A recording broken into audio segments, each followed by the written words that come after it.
ایک انسان وہ ہے کہ جو بنیادی طور پر جذبات سے فیصلہ کرتا ہے. آپ اس کے جذبات کو اپیل کر لیجئے، وہ آپ کی بات مان لے گا. ایک آدمی وہ ہے کہ جو پہلے بات کو سمجھنا چاہتا ہے کہ میری عقل بھی اس بات کو تسلیم کرتی ہے کہ نہیں. بس یہ ڈسٹنکشن ہے. جو شخص چاہتا ہے کہ پہلے سمجھوں پھر مانوں، وہ انٹلیکچوئل ہے، چاہے ان پڑھ ہو. An absolutely illiterate person can be an intellectual and a PhD can be a جذباتی آدمی. PhD ہونے سے کیا ہوتا ہے؟ ایموشنل ہو سکتا ہوں. PhD تو اس نے کی ہے کیمسٹری میں کی ہے، کسی اور میں کی ہے، بہت دیر تک بیٹھا رہا ہے بیچارہ، اور وہ بہت سے اسٹیٹسٹکس جمع کی ہیں، ڈیٹا فراہم کیا، اس کے اوپر کوئی ایک پیپر لکھ دیا، PhD ہو گئی. ضروری نہیں کہ PhD اس کے اندر کامن سینس بھی ہو. کامن سینس بہت بڑی ریئر سینس ہوتی ہے. It's called common sense but rarely found. اسی طریقے سمجھ لیجئے الٹریٹ شخص بھی، لیکن یہ کہ اگر اس کا مزاج ایسا ہے، اس کی ایک شخصیت ہے کہ وہ پہلے بات کہتا ہے، بلکہ بات پہلے مجھے سمجھاؤ. وہ انٹلیکٹ سے یو کین اپروچ ہم تھرو ہز انٹلیکٹ.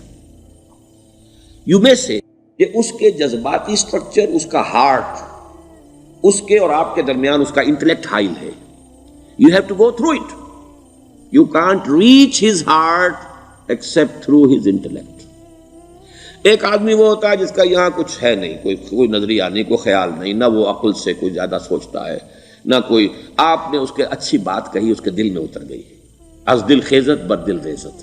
خلوص کے ساتھ آپ نے ایک بات کہی، بات اچھی تھی، اس کی فطرت نیک تھی، اس نیک فطرت بات جا کے اپیل کر گئی. And he starts going with you. میں نے تبلیغی جماعت کا اور ان تحریکوں کا جہاں تقابل کیا ہے کہ تبلیغی جماعت کی جو اپیل ہے ایموشنل ہے، انٹلیکچوئل نہیں ہے.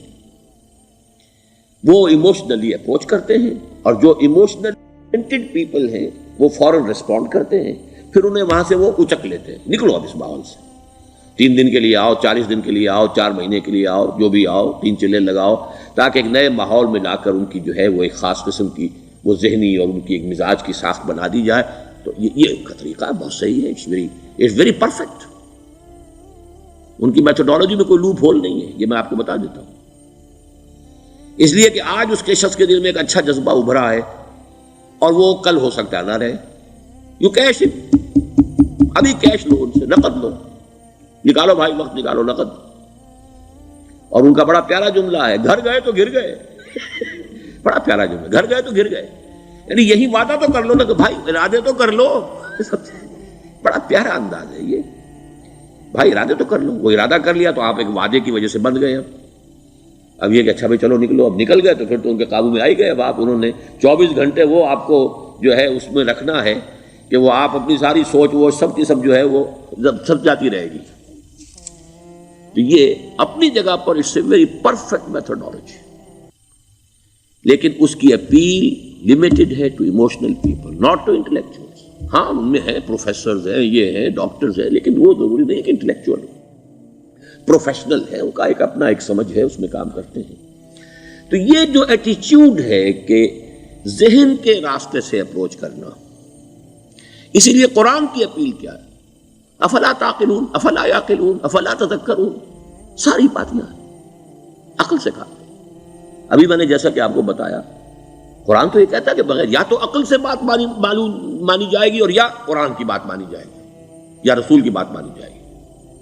العلم علمان ولا تخف ما ليس لك به علم ان السمع والبصر والفؤاد كل اولئك كان عنه مسؤولا. کسی ایسی چیز کی پیروی نہ کرو جس کے لیے تمہارے پاس علم نہیں. علم دو ہے، یا آپ کو اپنے حواس کے ذریعے سے علم حاصل ہوا ہے، عقل سے حاصل ہوا ہے، اور یا پھر یہ کہ وہی سے حاصل. تو یہ ہے اصل میں کسی بھی انقلابی تحریک کے لیے جو پہلا نیوکلیس بنتا ہے وہ انٹلیکچوئلز کا ہوتا ہے. پھر یہ کہ وہ چیز جو ہے عام لوگوں کے اندر بھی نیچے اترتی ہے. اس کے بعد جو فائنل سٹیج ہوتی ہے اس میں تو آپ کو عوام کو موٹیویٹ کرنا پڑے گا. اب وہ وہاں انٹلیکچوئل اپیل نہیں چلے گی، وہاں پھر ایموشنل اپیل چلے گی. لیکن وہ کب چلے گی؟ جبکہ ایک مضبوط جماعت ایسی پیدا ہو چکی ہو کہ جو سمجھ کر آئی ہو، علی وجہ البصیرت مان رہی ہو، چل رہی ہو، اپنی دونوں آنکھیں کھول کر چل رہی ہو، پھر ڈسپلنڈ ہو، پھر جو کچھ کہہ رہی ہے وہ کر بھی رہی ہو۔ ایسی مضبوط جماعت ہوگی تو ایک عوامی جو ہے کوئی تحریک اٹھا کر اسے کنٹرول کر سکتی ہے، اسے ایک ڈائریکشن کے اندر رکھ سکتی ہے، ورنہ عوامی تحریک کو کوئی کر سکتا ہے؟ عوامی تحریک خود بخود بھی دائیں بائیں کسی طرف بڑھ جائے گی، جوش اور جذبات کے اندر، تو پھر انسان جو ہے وہ پھر ادھر سے ادھر نکل جاتا ہے، پھر وہ حد اعتدال پر نہیں رہتا۔ اس کو کنٹرول کرنے کے لیے جیسے ریڑھ کی ہڈی ہے انسان کے جسم میں، وہ جب تک کھڑی ہے میرا پورا پوسچر کھڑا ہے، اگر اس میں سے کوئی ایک من کا بیٹھ گیا تو کوب نکل آئے گی انسان کی۔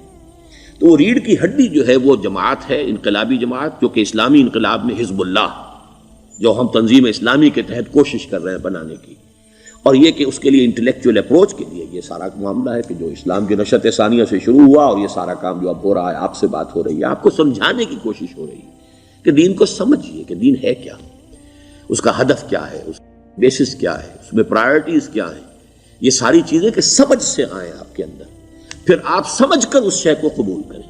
یہ ہماری پرائرٹی ہے۔ ہم آپ کو ایموشنلی موٹیویٹ کر کے حرکت میں نہیں لانا چاہتے۔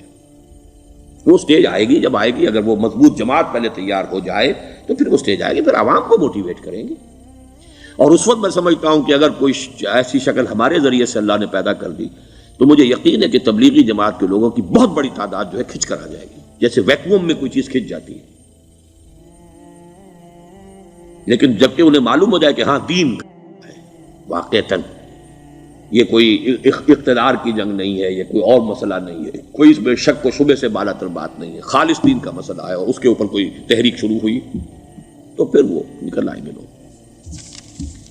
حضور کے زمانے میں بھی سمجھ لیجئے، جیسا کہ میں نے کہا الٹریٹ ہونا اور بات ہے، لیکن یہ کہ انٹلیکچوئل جو ہے وہ اسٹرکچر آف پرسنالٹی ہوتا ہے، انٹلیکچوئل یا ایموشنل۔ یہاں پر ایک جملہ ذرا نوٹ کر لیجئے اگر آپ کے علم میں نہ ہو۔ جبران، خلیل جبران جو ہے یہ ایک عیسائی مصنف تھا، عرب لبنان کا، لیکن بہت بڑا ادیب تھا۔ تو اس کا ایک جملہ ہے، عقل سے روشنی حاصل کرو لیکن جذبے کے تحت حرکت کرو۔ یعنی عقل سے روشنی حاصل کرو، جانا کدھر ہے، منزل کیا ہے، ہدف کیا ہے، یہ عقل سے طے کرو، یہ جذبات میں طے نہ کرو، یہ تو غلط ہو جائے گا، ڈائریکشن ہی غلط ہو جائے گی۔ لیکن جب طے کر لیا، عقل سے پہچان لیا، دس از دی آئیڈیل، دس از دی گول، یہ میرا مقصود ہے، اب عقل کو ذرا ایک طرف رکھ دو۔ اگر عقل کو رکھے رکھا یہ چلنے ہی نہیں دے گی، یہ کہے گی کہ ذرا سوچو تو صحیح، بیوی بچے ہیں، یہ ہے، گھر بار ہے، یہ عقل تو پھر یہ سکھائے گی۔ عقل کے معنی باندھنے کے ہیں، یہ معلوم ہے آپ کو؟ عقل کے معنی باندھنا۔ اقال جو یہ عرب لوگ اپنے سر کے اوپر یہ لگتے ہیں، اقال، یہ کیا تھا اصل میں؟ یہ عرب بدو جب ہوتا تھا، بدو وہ اپنے سر پر ایک رسی باندھ لیتا تھا کہ جہاں کہیں وہ اونٹ سے اترے گا وہ رسی اپنے سر پر سے کھولے گا اور اونٹ کا گھٹنا اس سے باندھ دے گا۔ ایک گھٹنا باندھ دیتا تھا تاکہ اب یہ اونٹ دوڑنے کے قابل نہیں رہا، 3 پاؤں سے اچک اچک کر، ادھر سے کوئی کیکر کا درخت ہے کچھ کھا لے گا، کہیں اور چلا جائے گا، دوڑ تو نہیں سکتا۔ اس رسی کو وہ اقال کہتے تھے۔ اب جب اس نے پھر چلنا ہے، سفر شروع کرنا ہے، وہ رسی اونٹ کے گھٹنے پر سے کھولی اور اپنے سر پر باندھ لی۔ یہ اقال تھا جو اب یہ سنہری اقال باندھے پھرتے ہیں بادشاہ لوگ۔ That is the basis of their اقال۔ اسی لیے حدیث آتی ہے کہ ایک بدو، ایک عرب باہر سے آئے، اونٹنی کو انہوں نے بغیر باندھے، وہ مسجد نبوی سے باہر حضور نے دیکھا کہ وہ اونٹنی کو انہوں نے باندھا نہیں، اس کا گھٹنا، اور وہ چلے آئے۔ حضور نے پوچھا کہ تم نے اونٹنی کا گھٹنا کیوں نہیں باندھا؟ انہوں نے عرض کیا کہ میں نے اللہ پر توکل کیا۔ تو حضور نے فرمایا یہ غلط ہے، اعقلھا ثم توکل، پہلے اس کو باندھ دو پھر توکل کرو۔ اسباب اور وسائل و ذرائع کا استعمال یہ تم پر لازم ہے، لیکن توکل اس پر نہ کرو، توکل اللہ پر۔ یہ ہے بیسک جو یعنی بیلنسڈ رائے ہے کہ آپ ایسے بالکل اسباب سے مستغنی ہو جائیں تب بھی غلط بات ہے۔ آپ do what ever you can do, لیکن یہ کہ اس کے بعد یہ نہ سمجھو کہ میرے اس کرنے سے کچھ ہو جائے گا، یہ میرے وسائل اور ذرائع سے کوئی نتائج نکل آئیں گے، نتیجہ اللہ کے ہاتھ میں۔ تو اعقلھا ثم توکل، یہ اعقل، عقل کے معنی باندھنا، پہلے باندھو اس کو۔ تو اگر چلنے میں تو عقل کو ایک طرف رکھ دو، بے خطر کود پڑا آتش نمرود میں عشق، عقل ہے محو تماشائے لبے بام ابھی۔ عقل تو نہیں اجازت دے سکتی تھی حضرت ابراہیم کو کہ کود جاؤ آگ میں. عقل تو یہی کہتی نا کہ بابا جان خامخواہ دینی ہے، اگر تم اپنے آپ کو بچا لو گے اس وقت کوئی ہیلا کر لو، کوئی تھوڑا سا نمرود کی خوشامد کر لو، چھوڑ دے تو پھر اس کے بعد توحید کی دعوت دینا. لیکن یہ کہ زندگی ختم ہو گئی تو توحید کی دعوت کون دے گا؟ عقل تو یہ سکھاتی نا، پٹی پڑھاتی. لیکن بے خطر کود پڑا آتش نمرود میں عشق. عقل ہے محو تماشائے لبے بام ابھی. عقل تو وہیں بیٹھی دیکھ رہی ہے کہ یہ کیا کیا اس نے، یہ جمپڈ، یہ شوڈ ناٹ ہیو جمپڈ. تو عقل سے روشنی حاصل کرو، ڈائریکشن کیا ہے، گول کیا ہے، جانا کیا ہے، یہ طے کرو عقل سے. اس میں جذبات کو دخل نہ آنے دو، اور جب چلنا ہے تو اب عقل کو طے کر کے رکھ دو اور اب جذبے کے تحت حرکت کرو. بہت عمدہ جملہ ہے.